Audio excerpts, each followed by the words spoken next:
I know. Go ahead. Someone say it. I'd rather we not. Buyers are liars? No, that's Of course they are. it's, If you think buyers are liars, where do they work with renters? Okay, it used to be people would look at rentals as a very insignificant part of their business. Not surprising. Not surprising.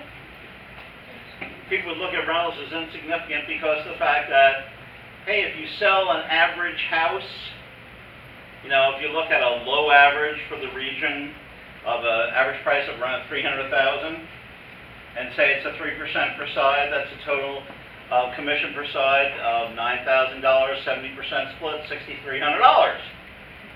So if I sell a house, I'm going to make $6,300.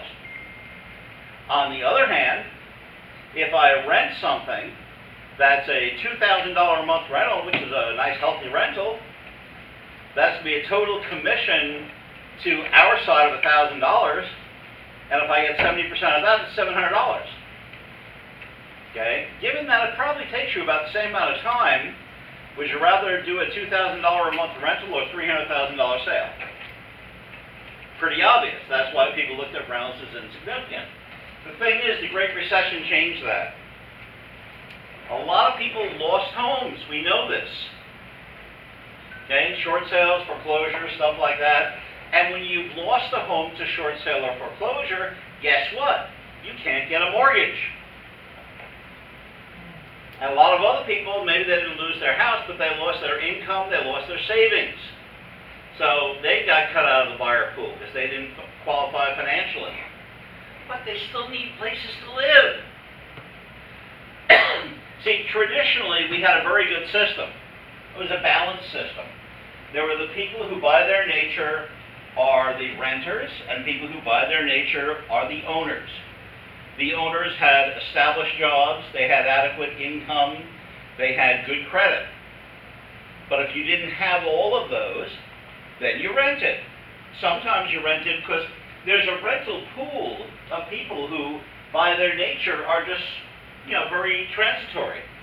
They don't want to be in one place for too long a time. Or people just starting out, they haven't established the credit yet.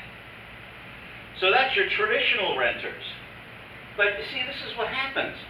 All those people who lost their homes, lost their jobs, lost their savings, need a place to live. And then you have the traditional renters, the people who don't have the assets, that are transient and they're not ready. But we now put them all together and look at how many people are looking for rentals. A lot.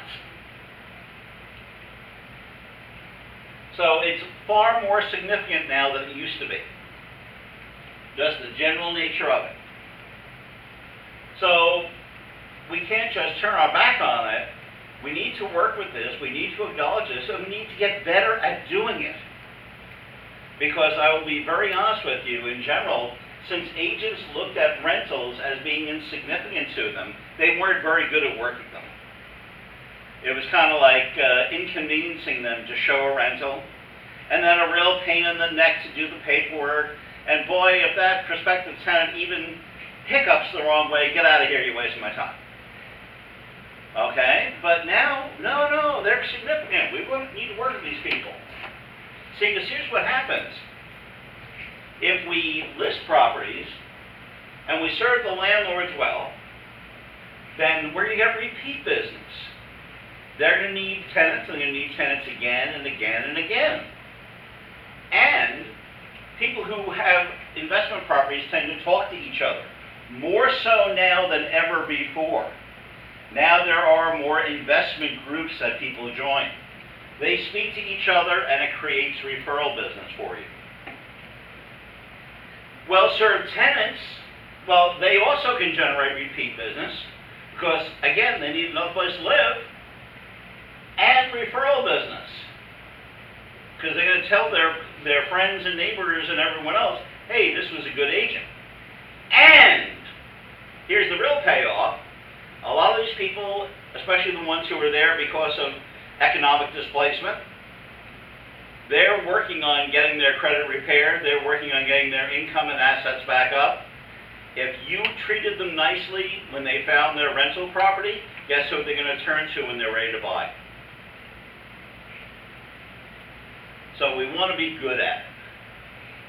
It's not a lot of money in each transaction, but there can be lots of transactions, and they turn over quickly, which is the other thing. You know, if I meet a buyer today, I should not expect to put money in my pocket from that buyer for at least 3 months.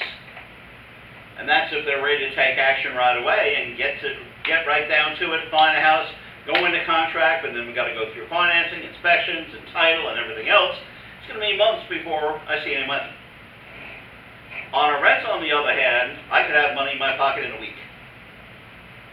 So, smaller amounts, faster turnaround. So let's take a look at the two sides of this. Both sides can be, Huh? both sides can be at the same. Sure, absolutely.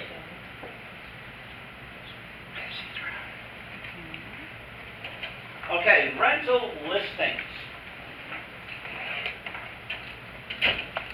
First of all, rental listings, still a listing, right? We want listings. We always want more listings. You know, we've just been through a little bit of fun with it, with a rental listing, with a listing contest. Matter of fact, we even count rental listings for that, because there's bigger money stays to it.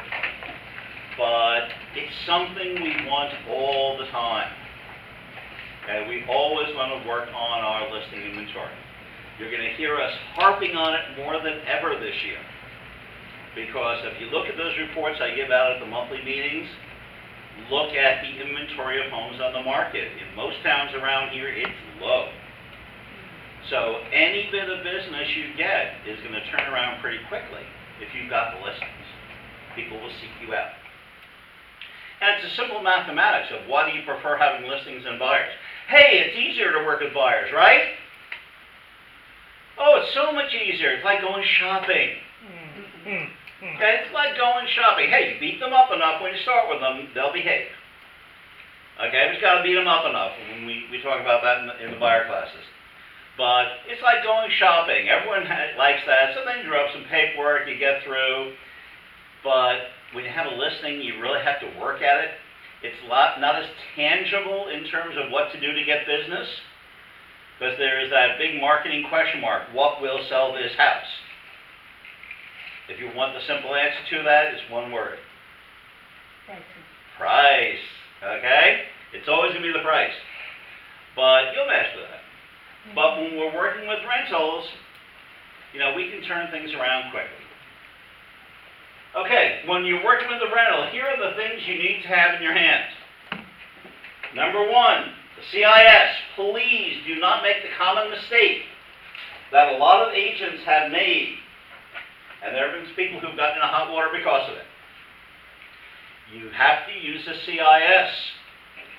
Not just for buyers and sellers, but for landlords and tenants.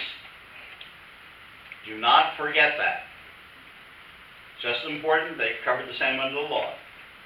And we only use our KW CIS. Don't ever use one other than ours. The reason being, the New Jersey Association CIS, they put stuff on their signature page, their signature portion of it, that can cost you money. Okay, because they have the whole thing where when they put it all together, the wording of the CIS is the same because the state requires that by law. The state never required a signature page. So people figured, well, how do I prove that I gave them this? I had a signature page. They put a wording in the state one, the one from the State Realtor Association, not the Real Estate Commission, that goes on, you know, it says, yes, I gave you this form, and it goes on to say, and I'm going to work with you as a buyer's agent, seller's agent, dual agent, transaction agent. And so agents, dummies that we are, say, okay, it's a buyer, I'll check buyer agent. No! They didn't sign a buyer agency agreement. But if you check buyer agent, you are taking on all of the legal obligations of agency, and they have no obligations to you whatsoever. It's a one-sided implicit agency. Avoid it. Ours, on our acknowledgement on the CIS, says, note, this is only disclosure of information, does not create any form of agency representation. If you wish representation, you need to enter into an agreement to do so. Okay? Protects you, believe me. So the KWCIS always gets used. The KW Rental Listing Agreement, you just got a copy of that. That is the listing agreement we use for rentals. Goes over all the necessary legalities. It's not too different from our regular listing agreement for sale, but it is more, it's specific to renting. The KW lead-based paint disclosure. If a property was built before January 1st, 1978, whether it's on the market for sale or for rent, you need to have this. The lockbox authorization and showing instructions form. Same as you'd use for a sale, use it for this. A copy of the KW lease agreement. Okay? Now, why do we give the landlord a copy of this? So they can read it? So we tell them right up front, by the way, when we find a tenant, this is what the lease is going to look like.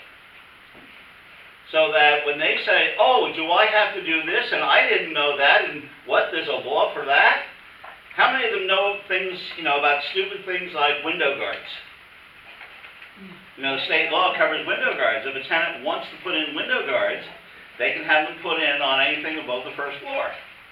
Bedrooms above the first floor. Okay, state law.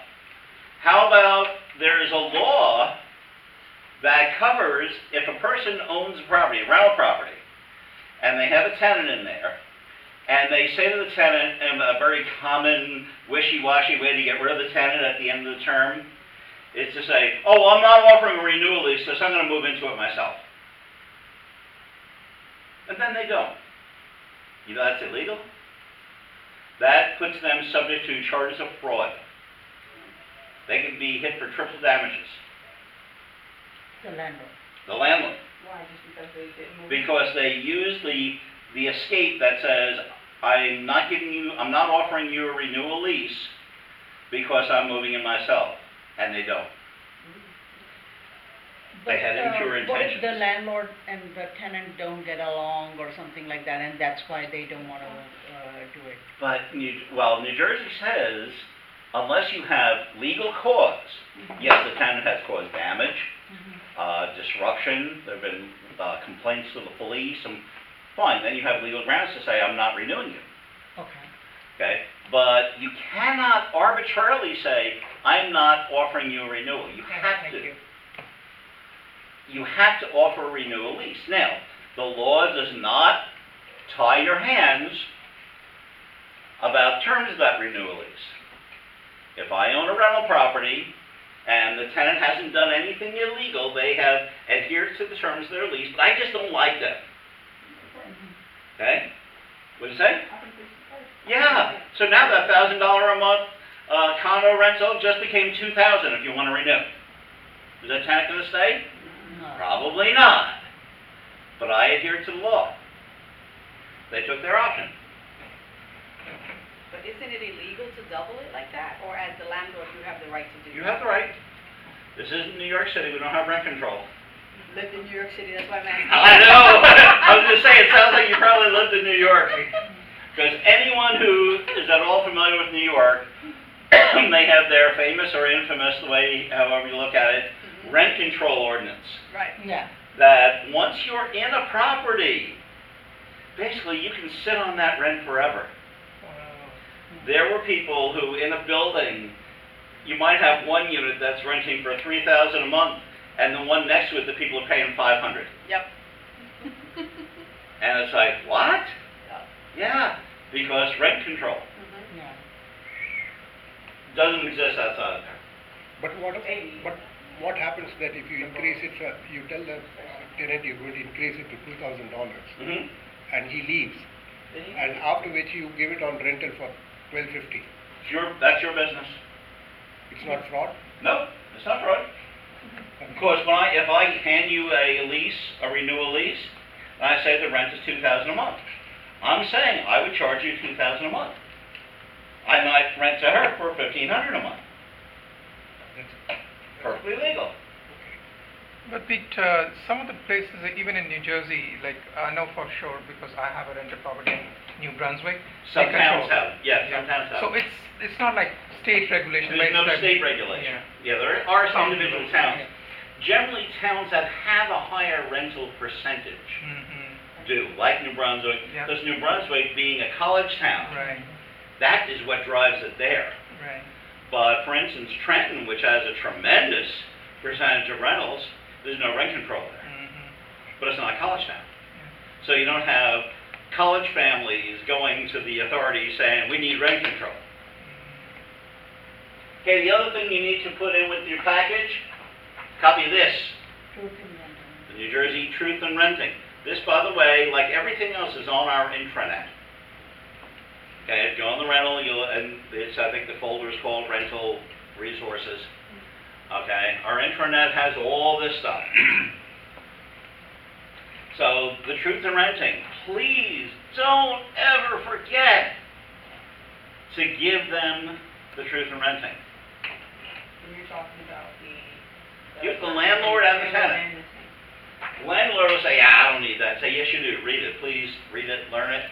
Yeah, because a lot of landlords, they don't know that what is normal wear and tear is. And Yeah. they charge the tenants for that, and that turns out to be, because I had two clients who had the landlord took them to the court, and at the end, he lost the case. In fact, he had to give them 3 months of rent and back because of the damages. Yep. The other thing is more important actually when you give it to the tenant, because I'll jump ahead to the next couple slides. I'll jump ahead, but with a tenant, I have had cases where people have, called me and said, look, I'm in a lease on an apartment. It's horrible. There's bugs, there's noise, the people upstairs are constantly fighting, the people downstairs are having wild parties, there's bugs dancing across my table. Okay, I gotta get out of here. I said, well, of course, if the bugs are bad enough, you can go for a, constructive eviction and go to landlord-tenant court. But if you don't want to do that, here's the easy way. Did you get a copy of the landlord-tenant Truth in Renting? No. Not a problem. You simply file an affidavit with the landlord-tenant court. They can't prove otherwise, you're out. Because they can void the lease if they've not been given the Truth in Renting. Wow. Yeah. Okay. Now we say, again, this runs out an explanation of the things. The CIS, again, reminder, is given to everybody. Our rental listing agreement, again, all these things are unique to us. We use our own forms for everything. The only thing in which we use any New Jersey Association form is on the contract of sale, temporarily. Okay? Because people they get too crazy.